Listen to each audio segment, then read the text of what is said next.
We turn now to a discussion of atheism in the philosophy of religion, atheism being the belief in the non-existence of God, and depicted here by something that looks like the Big Bang, as it were, which is somehow associated with atheism, though that's not completely clear to me. But at any rate, in philosophy, often what we're doing is we're wrestling with the legitimacy of ideas. And God being a very big idea, the perspective of the atheist is this problem of evil, which states that if God is so good, why is there evil in the world? And to attempt to answer this problem, we refer to as theodicy. Leibniz devoted much of his attention to this. So theodicy is the logical arguments attempting to solve the problem of evil. And the problem is stated this way. If evil exists, and we believe that it does, right? Well, then, one, God cannot do anything about evil, or two, God allows evil. Well, the problem here being that if God cannot do anything about evil, then he is not omnipotent. If God allows evil, then God is not perfect. So for the atheist, they feel that if you have to conclude one or two, then this God violates the definition of God and thus does not exist. So for the atheist, they're saying the very idea of God is impossible when faced with the reality in life of evil and pain. Well, the traditional way of answering this problem is in the assumptions. Those assumptions being, as C.S. Lewis pointed out, why do we assume that we should not have to experience any pain in life? We, in fact, see that much of good in life is the result of suffering and pain. But before you even go there, the question is, well, why is it not legitimate for God, being omnipotent and perfect, to allow pain? There's nothing about perfection and omnipotence that precludes pain in life. Not logically, anyway. Well, all right, but what if God eliminated all evil tonight at midnight? I mean, we often think, wow, wouldn't that be perfect? We'd have a nice big party and get out the hats and hooters at midnight, and we're just going to have a great time because life's going to be so much better. Yeah, it would be if, in fact, you are still here at 12:01. Why is it that we always think evil is external to us? It's out there, but it's not in us. Makes you think twice about that, doesn't it? Well, at any rate, the other assumption that I alluded to is that God cannot use suffering to bring about good. God is all-powerful. He could do that. And we often see that in life, much of the good in life is a result of suffering. And in fact, some good can only be brought about through suffering. However, if it's your child that is dying from cancer, these words may not be too comforting. But again, we're trying to deal with the logic rather than the emotions associated with this issue. Well, all right. So theodicy really, and the problem of evil is the main argument in philosophy against the idea of God. But there are many complaints that others have about religion. And we can start with Marx, who Marx's position really was the undermining of religious faith by claiming to reveal that our motives for belief are fallacious and illusory, mere human projections. Marx didn't like to think of himself as a philosopher, certainly not a theologian. He didn't believe in God, and he wanted to be thought of as a scientist, a social scientist, and that money is what drives everything. Our need for goods and services. That's what life is about, and religion just hovers around on the periphery of this central fact of needing things. And he claims that those in power simply use religion to convince people who are less fortunate to continue to work and not complain, to work for low wages, and trust that they will be rewarded in an afterlife, that they are pleasing God and they will be rewarded in an afterlife.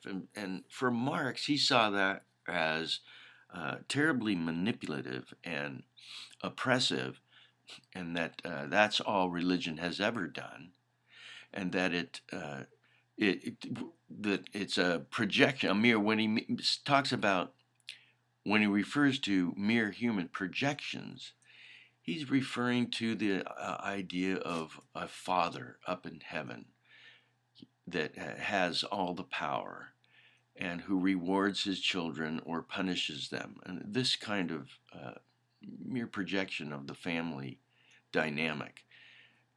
And he said that this is really one of our big problems. He called religion the opiate of the people, the opiate of the masses, that it makes you not feel your pain in the present, numbs you, and allows those in power to use you like slaves in the service of making God happy, supposedly.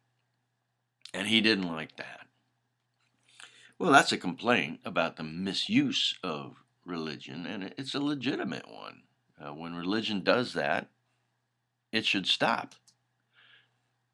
Freud, too, says religion is a delusion that protects us from the truth. He writes about that in his little book called The Future of an Illusion. Freud, raised in a religious home, his father was hoping he'd become a rabbi, but he was interested in science, and he became a doctor. And he would say, look, what's the first thing we learn as human beings? The first thing we learn when we're just a few days old is that if you scream out to the heavens when you're in pain, your cries will be answered. We cried out and we got scooped up by this beautiful, loving, godlike creature, and suddenly our pain disappeared. And every time it seemed that we cried out that this pattern would happen. And he says, and we never forget that. And we human beings, that's why we're all religious, is because of that early imprinting and that need to believe that there is something out there that's holding it all together, that is bringing meaning to our lives. And he says, that's just not true. As far as Freud was concerned, he says, that's not true. That's not the way life is. That's an illusion, a delusion. And it's it's inappropriate for the modern man, he felt. Again, he believes it's the cause of more oppression than of freedom. Well, we've seen religion do this. Not wholesale, not always, but we have seen that this is a legitimate uh, complaint about religion. Soren Kierkegaard, he's not an atheist, he's a theologian, and but he was very upset with the way people were approaching religion. They were just in his town. There were what he would refer to as card-carrying Lutherans. In other words, there was no sense of faith, or it wasn't important to them. It was nothing more than a membership. And he wants to say, no, this is not what God had in mind.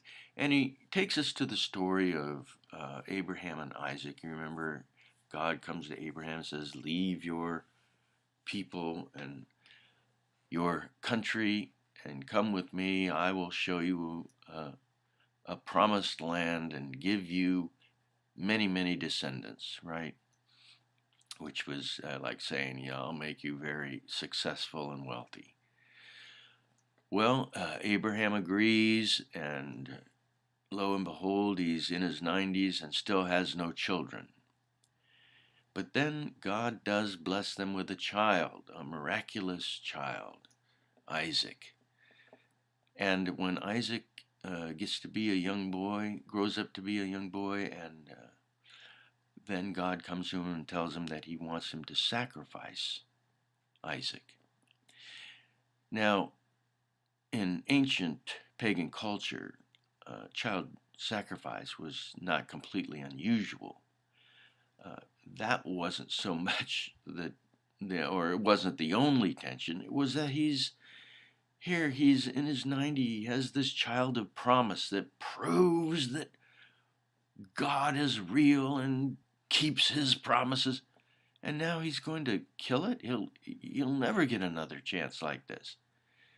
And yet, Abraham, known as the father of the faith, is willing to go through with this.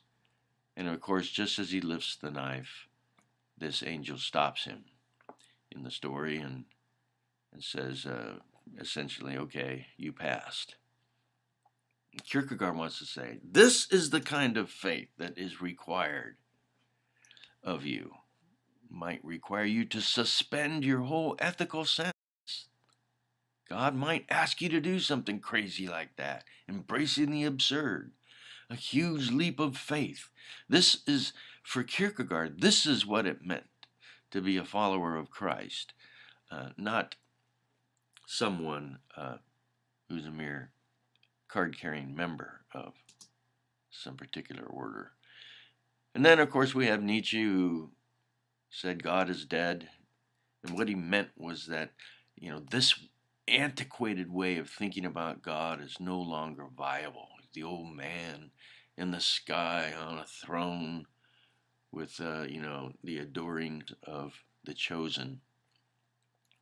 And he would say the problem with this is that it cripples us in our progress. It keeps us from developing as a species. This would be Nietzsche's complaint, is that you recall in his genealogy of morals that he said, if this big lummox of low intelligence was about to harm you, you might very well, if you're clever enough, convince him that there's a God in heaven that will punish him if he hurts you. And thus, a weaker person can control a more powerful person, but they have to appeal to this idea of God. And so he says, and that's how morals came about. It's nothing more than weaker people trying to control people with more of a master mentality. Well, okay, again, this is a legitimate complaint about the abuse of religion. We have seen religion be used this way, and It's not good. Jesus himself criticized the religious establishment. Before we close our ears to some of the complaints of these anti-religion people, we need to remember that Jesus was put on a cross for his criticizing of religious establishment. So again, these are not proofs against the existence of God. These are complaints about religion and religiosity and how it can be misused. And they're very legitimate complaints coming from Jesus himself.